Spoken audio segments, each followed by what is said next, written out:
नमस्कार, मैं हूं अनुपम शर्मा। आप देख रहे हैं अंतर्राष्ट्रीय समाचार का खास प्रोग्राम ग्लोबल फ्रंटलाइन। आज दुनिया की सियासत, जंग और कूटनीति एक बार फिर उबाल पर है। अमेरिका ने आधी रात ऐसा कदम उठाया जिसने पूरी दुनिया को हिलाकर रख दिया है।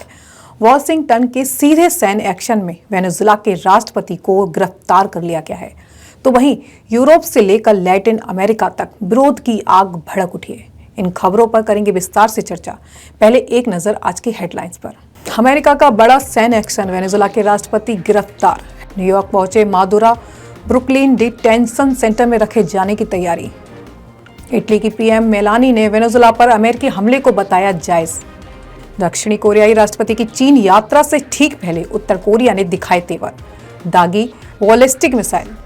वेनेजुएला के उपराष्ट्रपति डेल्सी रोड्रिग्स ने भरी हुंकार, अमेरिका से कर दी मादुरो को छोड़ने की मांग। अब खबर विस्तार से। अमेरिका ने आधी रात वेनेजुएला की राजधानी कराकस में सैन्य कार्रवाई करते हुए राष्ट्रपति निकोलस मादुरो को और उनकी पत्नी सिलिया फ्लोरेंस को हिरासत में ले लिया है। इस ऑपरेशन को नाम दिया गया है ऑपरेशन मिडनाइट हैमर। अमेरिकी राष्ट्रपति डोनाल्ड ट्रंप ने फ्लोरिडा से प्रेस कॉन्फ्रेंस में कहा, अमेरिका तब तक वेनेजुएला की निगरानी करेगा जब तक वहां सुरक्षित और व्यवस्थित सत्ता परिवर्तन नहीं हो जाता। ट्रंप ने साफ संकेत दिए हैं कि अमेरिका अब वेनेजुएला को रणनीतिक नियंत्रण में रख सकता है। उधर निकोलस मादुरो को लेकर हेलीकॉप्टर मैनहट्टन पहुंचा, जहां उन्हें ब्रुकलिन के मेट्रोपॉलिटन डिटेंशन सेंटर ले जाया गया। सूत्रों के मुताबिक पहले मादुरो को न्यूयॉर्क के न्यूवर्क एयर नेशनल गार्ड बेस लाया गया। इस बीच वेनेजुएला सरकार ने अमेरिका को खुली चेतावनी दी है और मादुरो की तुरंत रिहाई की मांग की है। अमेरिका के भीतर भी विरोध, एनवाईसी मेयर ने बताया एक्ट ऑफ वॉर। अमेरिका के भीतर ही इस कार्रवाई का विरोध शुरू हो गया है। न्यूयॉर्क सिटी के मेयर जोहन ममदानी ने मादुरो की गिरफ्तारी को अमेरिकी संघीय कानून का उल्लंघन बताया, अंतर्राष्ट्रीय कानून के खिलाफ और सीधा युद्ध की कार्रवाई बताया। उन्होंने चेतावनी दी कि इस तरह का रेजिम चेंज ऑपरेशन न्यूयॉर्क समेत पूरे अमेरिका पर असर डाल सकता है। कराकस में डर और गुस्सा और जश्न तीनों साथ। वेनेजुएला की राजधानी कराकस में अमेरिकी कार्रवाई के बाद हालत बेहद तनावपूर्ण हो चुके हैं। कुछ लोग सड़कों पर उतरकर जश्न मना रहे हैं, तो वहीं उन्हें उम्मीद है कि देश में अब राजनीतिक बदलाव आएगा। वहीं मादुरो समर्थक प्रदर्शन कर रहे हैं और अमेरिका के खिलाफ नारेबाजी भी कर रहे हैं। शहर के कई इलाकों में सुरक्षा बल तैनात कर दिए गए हैं। ट्रंप का कड़ा संदेश है कि रूबियो की चेतावनी। अमेरिका विदेश मंत्री मार्को रूबियो ने कहा, अमेरिका के 47वें राष्ट्रपति जो कहते हैं वो करके दिखाते हैं। रूबियो ने साफ कहा कि यह कोई राजनीतिक खेल नहीं है, बल्कि अमेरिका के हितों की रक्षा का फैसला है। अमेरिका के खिलाफ दुनिया भर में विरोध प्रदर्शन हो रहे हैं। सभी देश अपनी प्रक्रिया दे रहे हैं। पेरिस, रोम और एथेंस में जोरदार प्रदर्शन हुए हैं। रोम में अमेरिकी दूतावास के बाहर प्रदर्शन हुए। पेरिस में ट्रंप प्रशासन के खिलाफ नारेबाजी तेज होती दिख रही है। एथेंस में अमेरिका की लैटिन अमेरिका नीति पर सवाल भी उठ रहे हैं और कई देशों ने इसे 1979 के पनामा आक्रमण के बाद लैटिन अमेरिका में सबसे बड़ा अमेरिकी हस्तक्षेप बताया। ईरान में विरोध प्रदर्शन अर्थव्यवस्था बनी सबसे बड़ा कारण। लंदन स्थित विशेषज्ञ वर्जिन वागमार के मुताबिक ईरान में 2025-26 के विरोध प्रदर्शन किसी बाहरी साजिश का नहीं, बल्कि आर्थिक कुप्रबंधन और राजनीतिक दबाव का नतीजा है। उन्होंने कहा कि ईरान के युवा पिछले 2 दशकों से लगातार असंतोष में जी रहे हैं, जिसके कारण ईरान की अर्थव्यवस्था पर बुरा असर पड़ा है।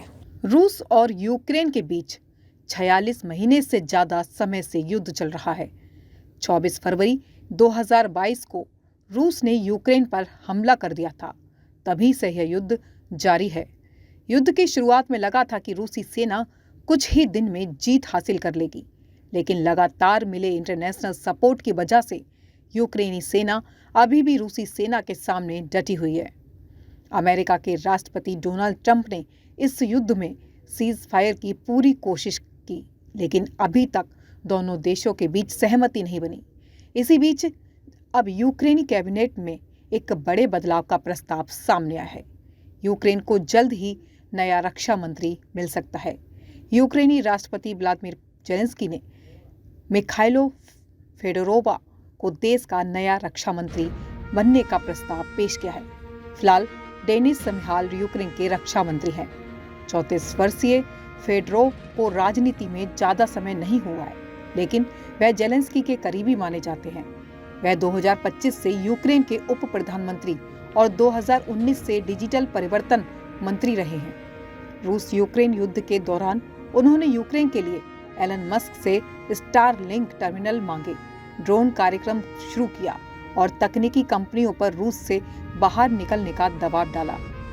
फेडोरोव के ड्रोन कार्यक्रम को ध्यान में रखते हुए ही जेलेंस्की ने उन्हें यूक्रेन का नया रक्षा मंत्री बनाने का प्रस्ताव पेश किया है। ब्यूरो रिपोर्ट, राष्ट्रीय समाचार। अमेरिका की ओर से वेनेजुला पर की गई सैन्य कार्रवाई को लेकर दुनिया भर से प्रतिक्रियाएं देखने को मिली।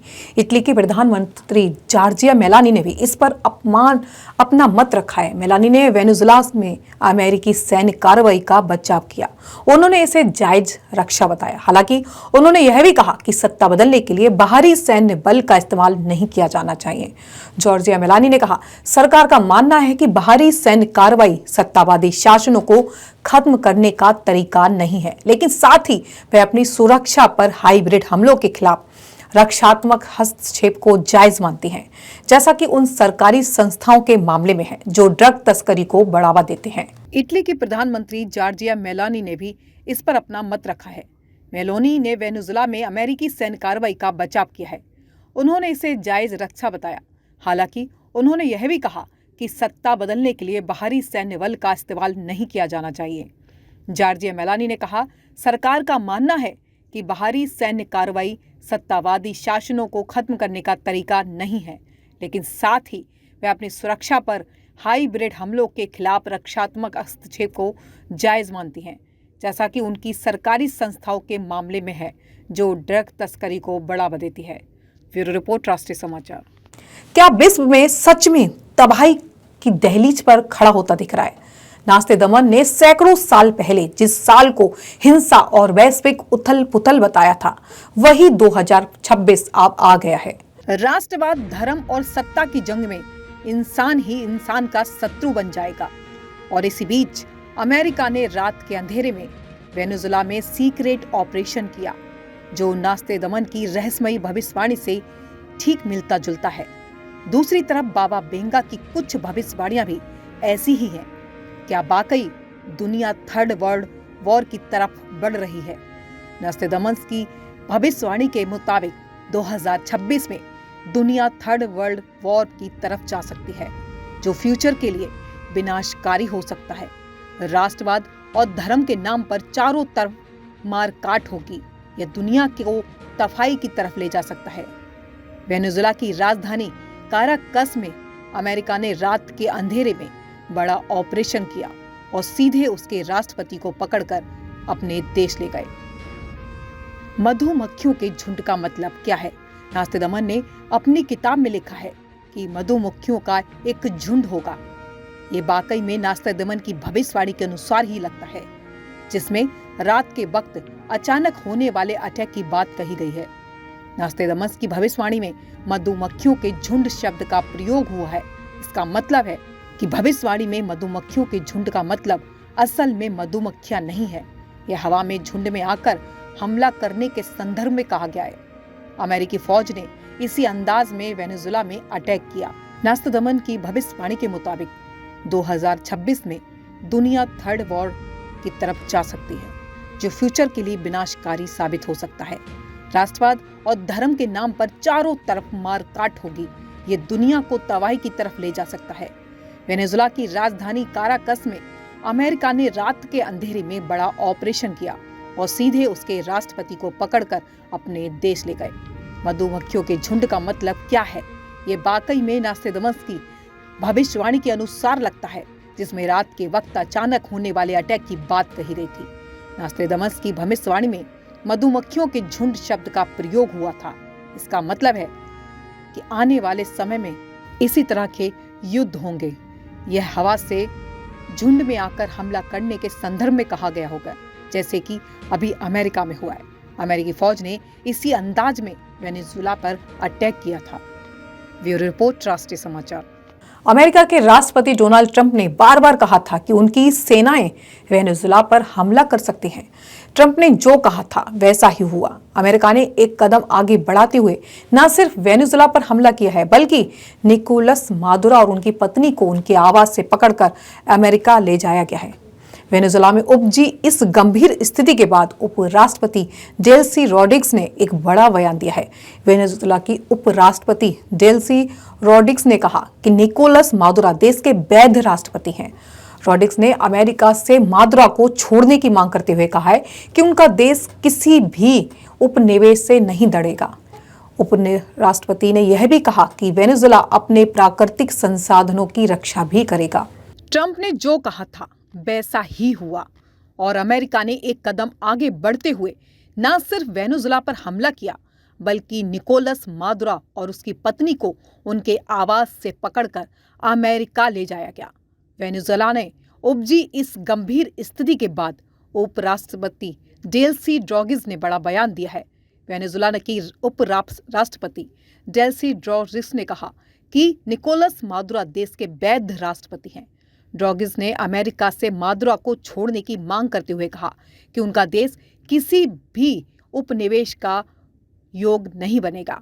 उपराष्ट्रपति ने यह भी कहा कि वेनेजुएला अपने प्राकृतिक संसाधनों की रक्षा करने के लिए पूरी तरह से तैयार है। ब्यूरो रिपोर्ट, राष्ट्रीय समाचार। उत्तर कोरिया ने एक बार फिर अंतर्राष्ट्रीय दबाव को दरकिनार करते हुए रविवार सुबह अपने पूर्वी तट में समुद्र में बैलिस्टिक मिसाइल दागी है। यह प्रशिक्षण दक्षिण कोरिया के राष्ट्रपति ली जे-म्यूंग के चीनी राष्ट्रपति शी जिनपिंग के साथ शिखर वार्ता के लिए चीन रवाना होने से कुछ घंटे पहले ही हुआ। इस सप्ताह की शुरुआत में उत्तर कोरिया ने कहा था कि उसने समुद्र में लंबी दूरी की रणनीतिक क्रूज मिसाइल दागी है। दक्षिण कोरिया के joint chiefs of staff JCS ने पुष्टि की कि उत्तर कोरिया ने रविवार सुबह मिसाइल प्रक्षेपण किया। हालांकि मिसाइल की रेंज और उसकी सटीक क्षमता के बारे में विस्तृत विश्लेषण अभी जारी है। जापान के रक्षा मंत्रालय ने भी इस संदिग्ध मिसाइल परीक्षण की पुष्टि की है। दक्षिण कोरियाई सेना ने कहा कि वे किसी भी अन्य संभावित प्रक्षेपण के मद्देनजर पूरी तरह अलर्ट पर हैं और अमेरिकी सेना के साथ मिलकर स्थिति की निगरानी कर रहे हैं। यह परीक्षण कूटनीतिक रूप से काफी संवेदनशील समय पर हुआ है। दक्षिण कोरिया के राष्ट्रपति ली जे-म्यूंग कुछ ही घंटों में बीजिंग के लिए उड़ान भर चुके थे।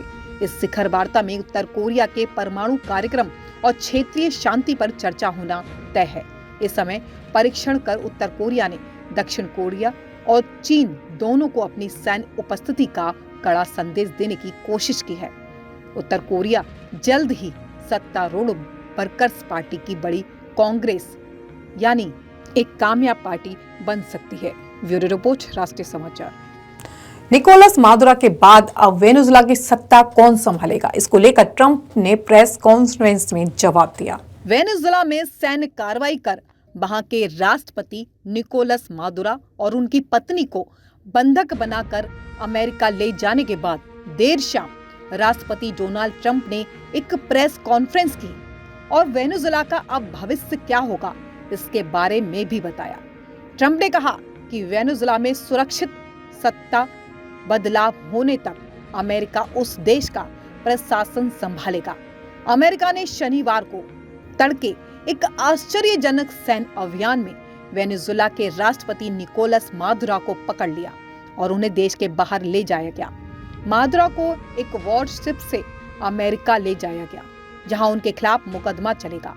अमेरिका की यह कार्रवाई तेल समृद्ध लातिन अमेरिकी देश पर महीनों से बढ़ाए जा रहे दबाव की परिणति है। ट्रंप ने कहा कि सत्ता बदलने तक अमेरिका वेनेजुएला का प्रशासन चलाएगा। उन्होंने दावा किया है कि अमेरिकी उपस्थित पहले से ही स्थापित है। हालांकि इस बात के तत्काल कोई संकेत नहीं थे कि अमेरिका देश चला रहा है। ट्रंप ने आगे कहा, हम लातीन अमेरिकी देश की बागडोर तब तक संभालेंगे जब तक हम एक सुरक्षित, उचित और विवेकपूर्ण सत्ता हस्तांतरण नहीं कर लेते। ट्रंप ने दावा किया कि विदेश मंत्री मार्को रूबियो ने वेनेजुएला के उपराष्ट्रपति से उस देश को फिर से महान बनाने के लिए उनसे बात की है। ट्रंप ने मारे लोगों में एक संवाददाता सम्मेलन में दावा किया है। यह अत्यंत सफल अभियान किसी भी ऐसे व्यक्ति के लिए चेतावनी के रूप में है। अमेरिकी संप्रभुता को खतरा पहुंचाना चाहता है या अमेरिकी जीवन को खतरे में डालना चाहता है। वेनेजुएला की ओर से फिलहाल कोई रिएक्शन नहीं है। ट्रंप ने मार-ए-लागो में एक प्रेस कॉन्फ्रेंस में कहा, यह अत्यंत सफल अभियान किसी के लिए भी चेतावनी होनी चाहिए। जो अमेरिका की संप्रभुता को खतरे में डालने की कोशिश करेगा, उसको अपनी जान गंवानी होगी। हालांकि वेनेजुएला सरकार की ओर से ट्रंप के दावों पर कोई प्रतिक्रिया नहीं आई है।